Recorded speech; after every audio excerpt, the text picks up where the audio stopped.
আরও একটি ভিডিও নিয়ে শুরু করলাম। আজকের ভিডিওটা রান্নাঘর থেকে শুরু করেছি। আপনাদের ভাইয়া সকালবেলা বাজারে গিয়েছিল। বাজারে যাওয়ার পরে কচু শাক কিনে নিয়ে আসছে। এগুলো পানি কচু সম্ভবত বলে, বড় যে কচুগুলো পাওয়া যায় তার জন্য বললাম। আসসালামু আলাইকুম everyone, welcome to back to my channel. দূরে কাছে যে যেখান থেকে আমার ভিডিওটা দেখছেন, আশা করি আল্লাহর রহমতে সবাই ভালো আছেন। আলহামদুলিল্লাহ, আপনাদের দোয়া এবং ভালোবাসা আমরাও ভালো আছি। প্রতিদিনের মতো আমি আরও একটি ছোট্ট ভিডিও নিয়ে হাজির হলাম। আশা করি আমার আজকের ভিডিওটাও আমার আফুদের এবং ভাইয়াদের কাছে ভালো লাগবে। যদি আমার ভিডিওটা ভালো লাগে প্লিজ লাইক দিয়ে ভিডিওটা দেখে নেবেন, সাথে ভিডিওটা শেয়ার করে দেবেন। আর যদি একবারে বেশি আমার ভিডিওটা ভালো লেগে যায় তাহলে আমার চ্যানেলটা সাবস্ক্রাইব করে দিয়ে আমার পাশে থাকতে পারেন। প্রথমত দেখেছিলেন কচুর শাক অনেকগুলো হয়েছিল, ক্যাসালোকে জায়গা হয়নি, এরকম একটা অবস্থা হয়েছে। আর দেখুন এখন যখন শাকটা ইয়া হয়ে গেছে, কমে গেছে, এখন কিন্তু অনেকটাই কমে গিয়েছে শাকটা। আমি কিন্তু প্রথমে কোনো পানি দিইনি, আমি শুধু অল্প পরিমাণে লবণ দিয়েছিলাম।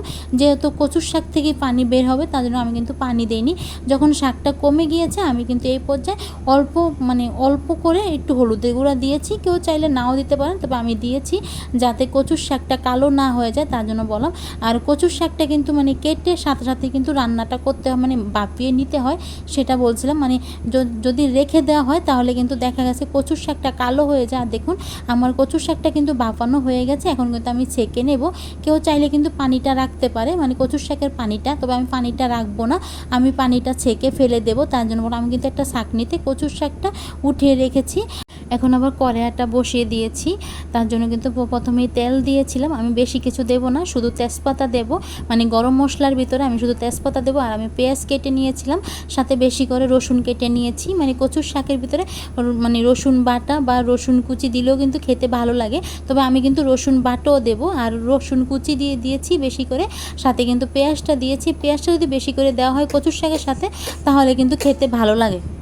সাথে আমি 3-4টা শুকনো মরিচ দিয়েছি, আমি মরিচগুলো আনাম রাখতে চাই, তার জন্য কিন্তু আমি এইভাবেই দিয়ে দিলাম। আর কেউ চাইলে কিন্তু মরিচগুলো ভেজে পরে কিন্তু শাকটা রান্না হলে কিন্তু হাত দিয়ে ভেঙে দিতে পারে, তবে আমার কাছে মনে হচ্ছে যে শাকের সাথে মরিচটা এভাবেই যায়, তার জন্য বললাম। আর দেখুন পেঁয়াজটা ভেজে নিচ্ছি, পেঁয়াজ রসুন, আর সাথে কিন্তু আমি অল্প কিছুটা পরিমাণে লবণ দিয়ে দিলাম যাতে পেঁয়াজটা তাড়াতাড়ি ভাজা হয়ে যায়। আর এই পর্যায়ে কিন্তু আমি আদা রসুন বাটা দেবো, রসুন বাটা দেবো, আদা রসুন না, রসুন বাটাটা আলাদা ছিল, আমি রসুন বাটা দিচ্ছি। কেউ চাইলে নাও দিতে পারেন, এটা যার যার ইচ্ছে তার জন্য। আর দেখুন আমি কিন্তু কচুর শাকটা ভাপিয়ে ছেঁকে নিয়েছিলাম। আমি কিন্তু সবগুলো কচুর শাক রানবো না, এতগুলো কচুর শাক রানলে দেখা গেছে আমরা খেতে পারবো না, তার জন্য কিন্তু আমি অল্প করে রান্না করব। আর কচুর শাক অল্প করে রান্না করে দেখা যাচ্ছে খাওয়া হয়ে যাবে। আর যদি বেশি করে রান্না করতে চাই তাহলে কিন্তু খেতে ভালো লাগবে না। আরেকদিন আবার মাছের মাথা দিয়ে রান্না করে খাওয়া যাবে, যেরকম ইলিশ মাছের মাথা বা যে কোনো মাছের মাথা দিয়ে কিন্তু রান্না করে খাওয়া যাবে। তার জন্য দেখুন মশলাটা ভালো করে কষিয়ে নিয়েছি। এ পর্যায়ে কিন্তু আমি ভাপিয়ে রাখা কচুর শাকটা দিয়ে দেবো। আমার মতো কে কে কচুর শাক খেতে পছন্দ করেন কমেন্টের মাধ্যমে জানাতে পারেন। আমার কাছে না কচুর শাকটা খেতে ভালো লাগে, তার জন্য কিন্তু কচুর শাকটা আপনাদের ভাইয়াকে বলেছিলাম বেশি করে নিয়ে আসতে। আমি কিন্তু একসাথে কেটে নিয়েছিলাম, তারপর একসাথে ভাপিয়ে এখন কিন্তু অল্প কিছুটা রান্না করেছি। আর দেখুন আমি কচুর শাকটা রান্না করার সময় চুলাটার ভলিউম একটু কমিয়ে দিচ্ছিলাম, কারণ বেশি বাড়ানো থাকলে দেখা যাচ্ছে কচুর শাকটা পুড়ে যাবে, খেতে ভালো লাগবে না, একটা পোড়া গন্ধ চলে আসবে, তার জন্য বললাম। আমি কিন্তু মরিচের গুঁড়া দেইনি, আমি শুধু হলুদ দিয়েছি, তার জন্য বললাম। আর আমি রসুন বাটা দিয়েছি আর রসুন কুচি দিয়েছি, সাথে কিন্তু পেঁয়াজটা বেশি করে দিয়েছি। আর দেখুন আমার কিন্তু কচুর শাকটা ভালো করে মশলার সাথে মেশানো হয়ে গেছে। এখন আমি কিছুক্ষণ কচুর শাকটা রান্না করে নেব। সাথে না কচুর যে গোড়াটা থাকে ওই গোড়াটা কিন্তু কেটে আমি ভর্তা বানাবো।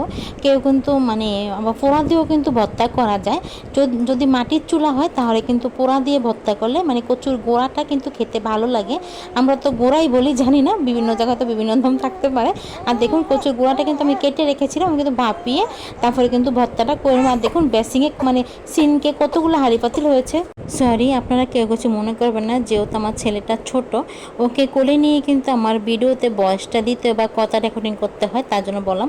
আমার কথা যদি কোনো ভুল ত্রুটি হয়ে থাকে প্লিজ আপনারা ক্ষমা সুন্দর দৃষ্টিতে দেখবেন, যেহেতু আমি এখন ভিডিওতে কথাটা রেকর্ডিং করছি তার জন্য বললাম। আর দেখুন আমার কচুর শাকটা কিন্তু রান্না করা হয়ে গিয়েছে, আমি কিন্তু চুলাটা অফ করে দিয়েছি।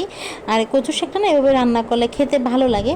আবার অনেক সময় কিন্তু সিমের বিচি দিয়েও রান্না করলে খেতে ভালো লাগে, মাছের মাথা দিয়েও কিন্তু কচুর শাকটা খেতে ভালো লাগে, তার জন্য বললাম। আমার কাছে না এইভাবে খালি ভালো লাগে খেতে।